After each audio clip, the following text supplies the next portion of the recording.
Hi, welcome to my channel. I'm Christina, and I post content to uplift and encourage stay-at-home moms, and I also post faith content. So, you've decided on becoming a stay-at-home mom. You'll just quit your job and do the thing, right? Well, you could do it that way. That's what I did, at least for the most part. But what if I told you that it would be in your best interest to start preparing now? When I decided to become a stay-at-home mom, seriously was ready to take the plunge, no one told me to prepare in any way. I mean, you figure you just quit your job and do it. But it's always a good idea to prepare for any type of new venture. When starting a new job, we usually prepare for our new role in a new company, whether that's by getting the needed certifications or simply prepping our outfits the night before. Well, why don't we do the same before becoming stay-at-home moms? Being a stay-at-home mom is a job. So why don't we talk more about what's needed to set ourselves up for success? So in this video, I would like to share 10 ways you can start preparing now for your new life as a stay-at-home mom. And if you're already a stay-at-home mom, it's not too late to implement some of these things. So when I first decided to quit my job to stay home, it never really dawned on me that I should be preparing to be a stay-at-home mom. In fact, besides saving some money, I just figured I'd quit and just be home, and that was that. It never crossed my mind that I had to do anything else. Well, once I was home, I slowly realized over the span of these few years that I could have really helped myself out had I treated this like a job and gotten ready for it. So I want to share some ways you can start getting prepared now. These are things I wish I knew, or things I had already done myself before coming home full time that I felt actually has helped. So now some of these items will depend a little bit on what stage you're in. Are you pregnant and planning to quit in just a few months? Are you newly married and planning to quit when you guys are ready to start a family? Are you already a stay-at-home mom or a stay-at-home wife and just wanting to think ahead? Or maybe you're already a stay-at-home mom and you're just looking for some tips on getting your lifestyle in better shape. So however, no matter the stage, preparing is never a bad idea. So number one, save money. Stack money. Even if you and your husband will be in a good spot financially, still save. Extra cushion, emergency funds, spending money, stuff for the baby. Choose what it will be for, but it's never a bad idea to save. And if you are in a situation where money will be tight, it's definitely in your best interest to do this. We did this, and it was definitely a help in the beginning. Here's a good article I'm going to link below from the EveryMom. And they share some five different ways you can financially prepare to be a stay-at-home mom that I thought was useful. So I'll put the link to that below. Number 2, get organized. Start getting things together now. And I don't mean just nesting. I mean your entire home and life. Because once you are home full time with the littles, it's definitely more challenging to find the time. It'll make your life easier if everything has a place in your home and you're not constantly looking for things. Organize the kitchen, bedrooms, closets, bathrooms, and anything that needs it and will make life easier for you.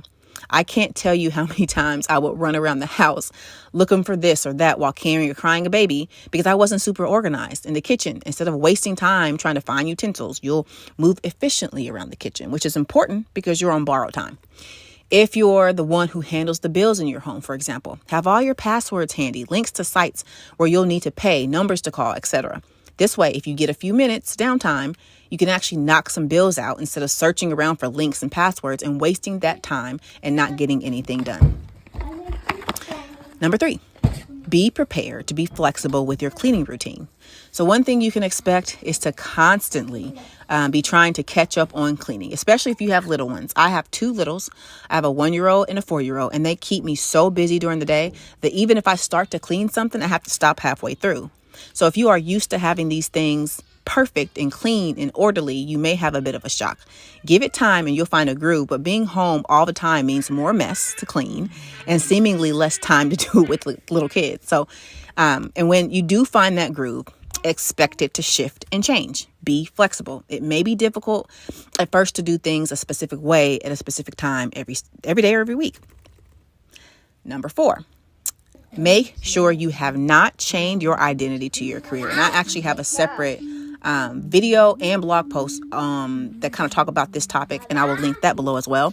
But be sure that before you quit your job, you have peace with the decision. Really evaluate your mindset and make sure leaving your career isn't going to make you feel identityless.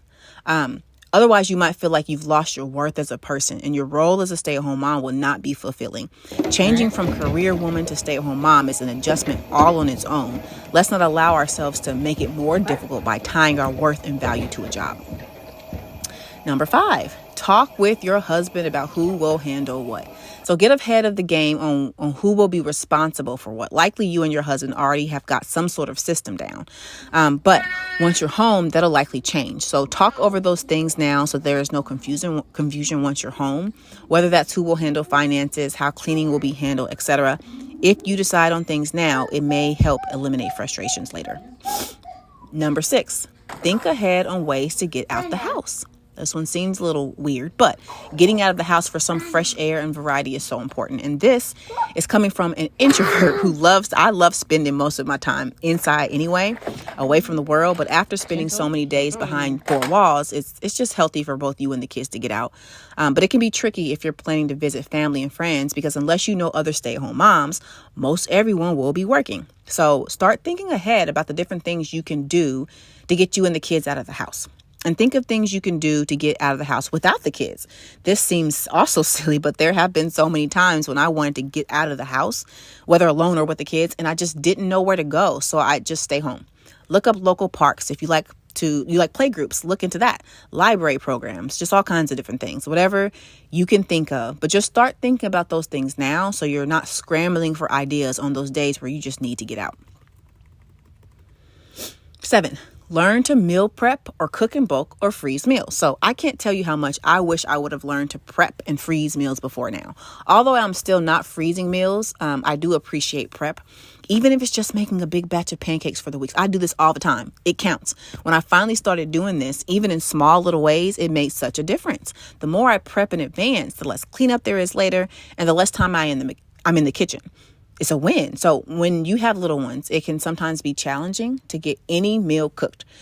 This way, things are already done ahead of time, or at least partially.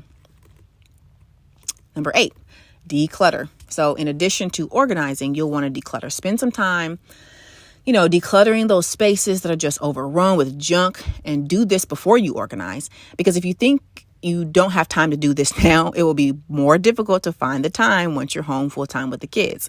I follow this YouTube channel, The Minimal Mom. She's awesome. She offers amazing tips on how to declutter, even if you have very little time to do it. So I highly recommend it. I'll link that below as well. And I've learned so much from this channel. Number 9, update your wardrobe to match your new stay-at-home lifestyle. So this is something that I literally didn't think about it at all. Even 4 years in, I'm like, okay, I need to update my wardrobe.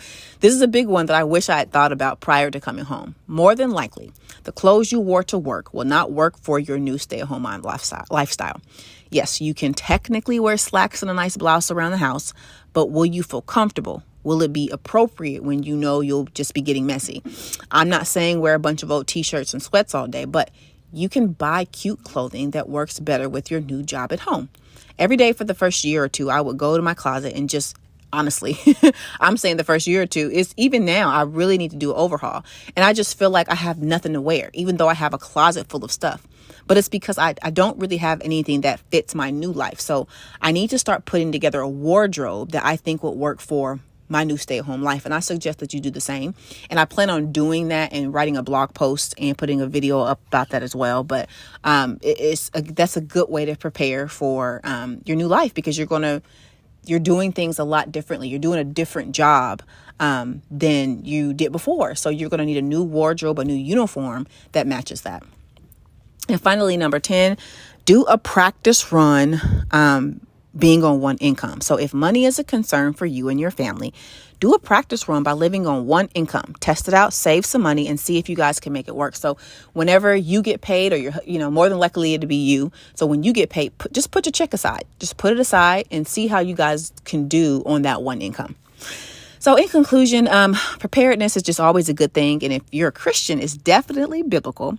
So being proactive and prepping for what's to come or what could come helps make things easier later and set you up for success. Preparing to become a stay-at-home mom may sound silly or unnecessary, but as someone who didn't do a lot of these things, I wish I had, especially tackling big projects, decluttering, and building my stay-at-home mom wardrobe. Sometimes our lives as stay-at-home moms can seem small and mundane and not worth the attention that other jobs get. But being a stay-at-home mom is a job, and the transition from working mom to stay-at-home mom is a huge lifestyle change. So I advise you to start preparing to be a stay-at-home mom and set yourself up for success. And if you are already a stay-at-home mom, please share below in the comments what advice you would give an aspiring stay-at-home mom. What can they expect as a new SAHM? How should they prepare? Ask yourself, what I wish I knew before becoming a stay-at-home mom after working. So thank you so much for listening and watching. I am going to post all the links below in the comments. Please like and subscribe to the channel. I also have a free devotional. It's a really quick devotional about preparation. So it's called The Importance of Preparation. So if you're a Christian, I highly recommend you look in the links below. There will be a download to that free devotional. All right. God bless.